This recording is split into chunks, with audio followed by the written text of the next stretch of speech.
reconocer, Oscar, que el progreso es tumultuoso, no es lineal, no es Suiza no devino en Suiza de la noche a la mañana. Y creo que en América Latina hemos tenido esta idea peregrina de que podíamos dar saltos cualitativos sin pasar por los procesos intermedios. Y eso es lo que estamos viendo. Hay una evolución. El proceso chileno, que hay que volver a la discusión sobre el proceso constitucional chileno, es una gran muestra de cómo ha evolucionado el país desde ese golpe de 1973 a la fecha y cómo resuelven sus conflictos de una manera constructiva. De ahí que los sectores conservadores, por no llamarlos derechas, vamos a llamarlos conservadores y Conservador. liberales o progresistas, los sectores conservadores van desde los moderados y centristas hasta los sectores más radicales. Las élites, de nuevo, esas élites moderadas están tratando de entender, mira los acuerdos que se dan. La revista Cambio en Colombia publica un artículo hace unos días en lo que dijeron los liberales y los conservadores y lo que están haciendo en el Congreso colombiano. Sucede en Argentina, sucede en el Perú, en donde sí la lucha es mucho más radical porque hay sustratos mucho más complejos de la historia del Perú, pero la resistencia es básicamente mediática, como los Estados Unidos, que es el trumpismo a esta altura, es un movimiento mediático que tiene influencia e impacto político, pero que refuerza a las tendencias progresistas demócratas por una serie de dimensiones. Lo mismo sucede, esos sectores atrincherados conservadores luchan, pero además con muy poco éxito. Los únicos gobiernos conservadores que han llegado al triunfo electoral en América Latina en este nuevo ciclo son en Uruguay y Sí, Ecuador. Y en el caso ecuatoriano, el gobierno del presidente Lazo tiene grandes problemas y grandes sí. contradicciones porque no puede gobernar desde los principios del consenso de Washington en una sociedad cambiante y con mayorías activadas y activas en procesos políticos. Creo que esos acomodos, esos entendimientos, si bien son ruidosos, van a empezar a ser más cónsonos. Y volvemos a lo que hemos mencionado en el pasado, los procesos brasileños y mexicanos son mucho más constructivos, Sí, porque sí. han entendido los sectores privados que su resistencia está desde la empresa, no necesariamente desde la política, tanto en un caso de derecha, como es el de Bolsonaro, como en un caso de izquierda o progresista y conservador, como es el de AMLO en México. Algo similar Y, ocurre en Venezuela.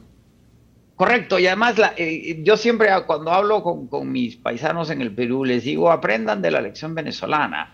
Es decir, la resistencia de la oposición conservadora a las propuestas de Chávez fueron denodadas y crearon una situación Claro. de falta de armonía en el país que solo afectó al país y a Venezuela, y lo que sucedió con las sanciones y la discusión durante la administración de Trump de quién era el gobierno en Venezuela solo terminó dañando más al país. Eso es precisamente lo que no hay que caer. Si somos constructivos, si tratamos de entendernos, además algo que es irreversible, Oscar, el ascenso y el acceso de las mayorías a los mecanismos de ciudadanía son inevitables. ¿Y por qué?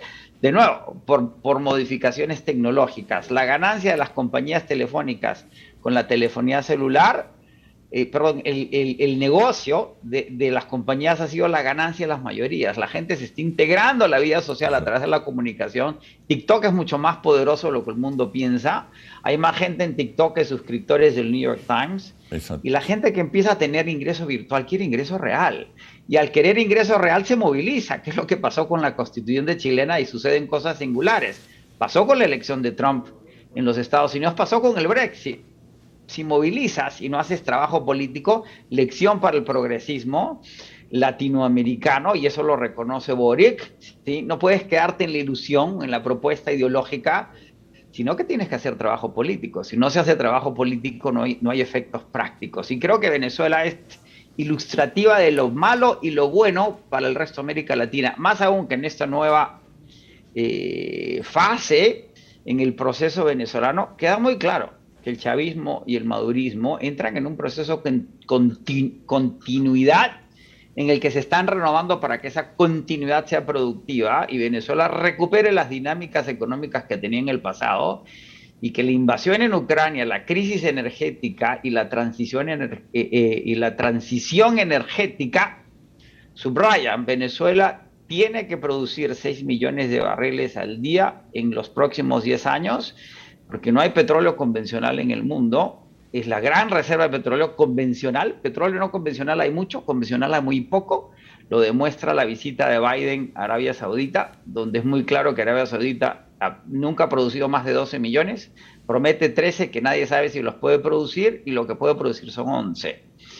Ese proceso es lo que está forzando, entre otras cosas, la normalización, el intento de normalizar la relación con Venezuela, además que la crisis que genera la invasión de Ucrania subraya el valor estratégico de América Latina como suplidor de materias primas y duras para Occidente. Es decir, ¿Cuál va a ser la agenda de Biden, del presidente norteamericano, una vez que se celebren las elecciones a medio término? ¿Cuál va a ser la agenda hacia Venezuela